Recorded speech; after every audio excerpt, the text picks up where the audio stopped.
Bonjour à tous, ravi de vous retrouver pour un nouveau numéro de l'œil du festival, toujours depuis Avignon, depuis le fameux pont d'Avignon, le pont Saint-Brénézé, sur lequel, selon la chanson, on y danse tous en rond. Voilà, donc aujourd'hui je ne vais pas vous parler de chorégraphie, mais de théâtre, et plus particulièrement le théâtre du Chêne Noir. Ici à Avignon, c'est une véritable institution. C'est un théâtre qui est ouvert toute l'année, et bien évidemment, pendant le festival, il est en surchauffe puisque avec ces deux salles, il présente pas moins de 12 pièces différentes tous les jours. Nous avons rencontré son directeur, Gérard Gélas, qui est une forte personnalité d'Avignon et du monde du théâtre. Il nous a parlé aussi de sa mise en scène d'un texte inédit, le Tartuffe Nouveau, qu'il présente tous les jours en début d'après-midi dans son théâtre du Chêne Noir. Vous voudriez que moi je prenne pour modèle ce Saint-Bernard mondain, cet infâme arriviste, ce Tartuffe Nouveau, ce pseudo-altruiste qui prétend incarner la cause humanitaire mais qui un peu partout exploite la misère. Et moi qui suis chez moi, que chez moi je supporte un salaud qu'on aurait dû planquer à la porte. Gérard Gélas, vous êtes le directeur du Chêne Noir, nous sommes ici d'ailleurs dans votre bureau au Chêne Noir, et vous êtes aussi le metteur en scène du Tartuffe Nouveau qui est présenté tous les après-midi ici pendant le festival d'Avignon. Est-ce qu'on peut dire que c'est un pastiche de la pièce de Molière ? Pastiche, non, parce que je peux voir ce qui vous amène à cette question, mais je pense pas, parce que pastiche, ça voudrait dire que c'est un réseau fermé entre l'auteur Jean-Pierre Pélaez et Molière, si j'ose dire. Or, son propos n'est pas du tout de jouer dans Molière, de s'en prendre à Molière, donc de pasticher Molière. Son idée, elle est ailleurs. Son idée, il réécrit tout Molière en alexandrin, et son idée ses propos consistent à dire que beaucoup de metteurs en scène reprennent Molière aujourd'hui, surtout d'ailleurs dans les années 80, moins aujourd'hui. Mais et pour le moderniser, se font des cheveux blancs, quoi. Bon, effet de mode, les costumes contemporains, une manière de diriger les acteurs contemporains, etc. Ce qui est la moindre des choses, hein, mais bon. Mais pour essayer de faire que, pour autant que Molière ait de la poussière, ce qui n'est pas sûr, dépoussiérer Molière. Et lui, il dit, non, moi, ce que je fais, c'est je reprends les situations de Molière, les personnages, des fois en changeant le nom du personnage, mais enfin, on le reconnaît bien, et je réécris aujourd'hui, avec la problématique d'aujourd'hui. Alors pour le Tartuffe Nouveau, par exemple, eh bien, la problématique des dévots, par exemple, bien sûr, qui hante l'œuvre originale, c'est vrai qu'aujourd'hui, franchement, bon, notamment par rapport à l'Église catholique, le problème n'est plus là, quoi. On pourrait transposer, même Mnouchkine l'a fait, dans le domaine des barbus et des islamistes, où là, effectivement, le Tartuffe Nouveau, avec une belle barbe, pourrait être joué. Bon, et Mnouchkine l'a indiqué, ça, déjà. Mais lui, son propos, il n'est pas justement dans la forme, il est dans le fond. C'est-à-dire, donc, son Tartuffe, c'est quelqu'un aujourd'hui qui il a remplacé l'Église par les médias et par les télés. Et ce sont tous ces gens qui viennent nous apitoyer, les faux humanitaires, qui viennent nous apitoyer sur le sort des malheureux aux quatre coins de la planète. Alors Dieu sait s'il y a respect et de l'auteur et de votre serviteur en ce qui concerne les humanitaires, évidemment, on respecte à 100%. Mais il y a aussi tous les autres, les people qu'on voit partout, etc., qui se targuent, qui se battent pour être à la soirée des restos du cœur, parce que, etc., bon, mais qui ne seront jamais Coluche, et qui donneront, voilà, il y a beaucoup d'artistes qui font beaucoup pour les déshérités, et il y en a un certain nombre qui font rien du tout, et quelquefois ce sont ceux qu'on voit le plus dans les grandes émissions. Voilà. Et donc il s'en prend à ça, il s'en prend aussi à la gauche caviar, qui est une autre église dans la gauche, mais qui existe, et qui a le pouvoir médiatique quand même, par l'effet du vieillissement. Tous ces anciens révolutionnaires dont je suis de 1968, maintenant ils ont les manettes du pouvoir, jusqu'à ce que la mort les emporte, ce qui ne saurait tarder, ou la retraite, ou qui vendent leur titre de journal. Regardez sur Julie par exemple. Je peux me retrouver hors d'ici, dans la rue? Il en est bien capable, et en plus, tu l'as vu, il est très dur de lui faire entendre raison. Il se met en colère à la moindre objection, et si je lui tiens tête à force, il me dira, avec le caractère intolérant qu'il a, de chercher du travail. Alors ici, on est donc au théâtre du Chêne Noir. Est-ce que c'est vous qui l'avez construit, ce théâtre? C'est vous qui êtes à l'origine de ces deux salles? À l'origine, oui. Construit, non, parce que c'est une chapelle du XIIIe siècle, qui était la chapelle Sainte-Catherine, au centre d'un couvent qui nous entourait, au XIIIe.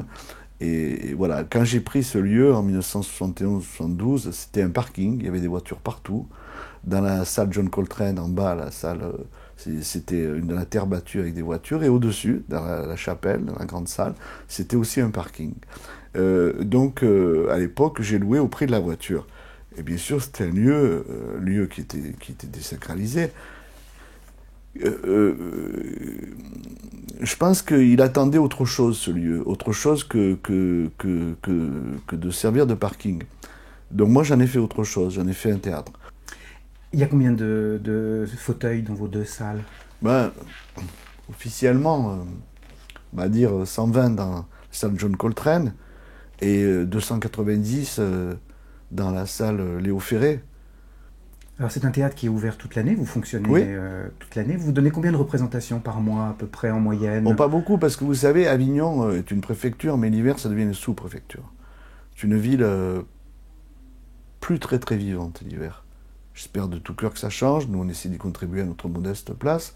C'est pas facile Avignon, d'ailleurs tous ceux qui achètent des salles, ce qui n'est pas mon cas, qui achètent des salles à Avignon, notamment un certain nombre de nos amis parisiens, disent on va ouvrir toute l'année.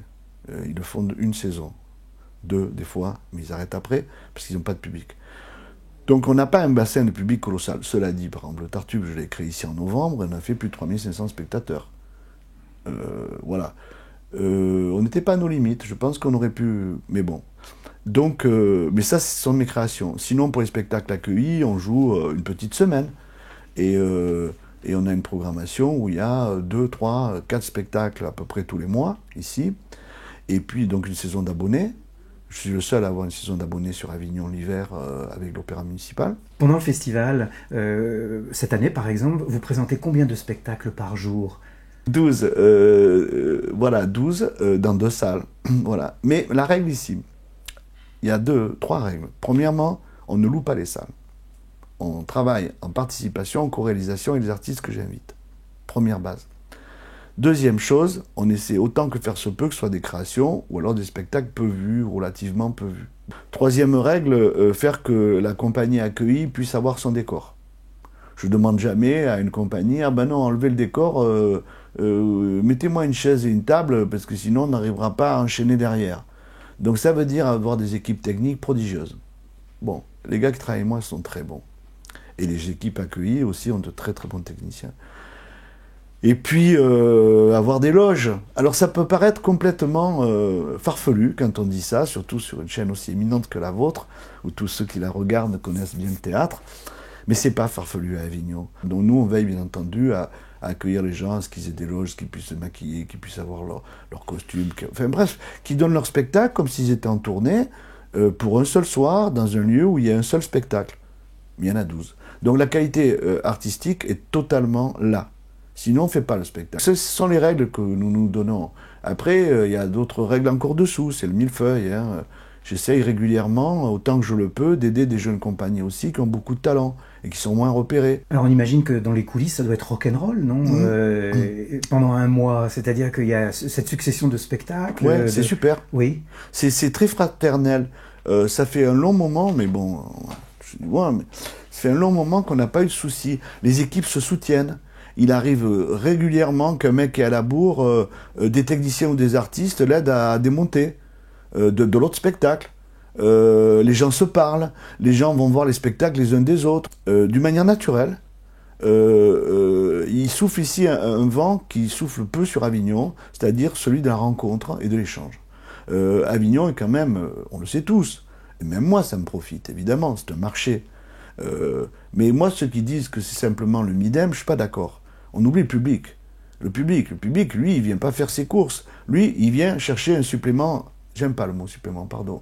Il vient chercher l'âme des artistes, pour la confronter à son âme propre. Il vient chercher une pensée, il vient chercher des formes, il vient ouvrir des portes dans son imaginaire grâce au spectacle, le public. Voilà, c'était Gérard Gélas, le directeur du Théâtre du Chêne Noir et le metteur en scène du Tartuffe Nouveau. Alors, parmi les spectacles qu'on a bien aimés à l'œil du festival, un Molière, Le médecin malgré lui, à la Luna. C'est une mise en scène de David Friesman et de Frédéric Delia. Ils sont spécialistes des transpositions, c'est-à-dire qu'ils aiment les textes classiques, ils respectent d'ailleurs à la lettre. et il les transpose dans la société actuelle. Ainsi, Sganarelle, dans cette pièce, est un petit dealer, le couple d'amoureux romantiques est devenu un couple de gothiques.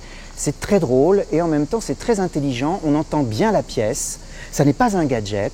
Et c'est une façon de montrer que finalement, dans les textes classiques, on touche au cœur du noyau dur de l'homme et que, indépendamment du temps, tout reste identique. Voilà, c'est à la Luna.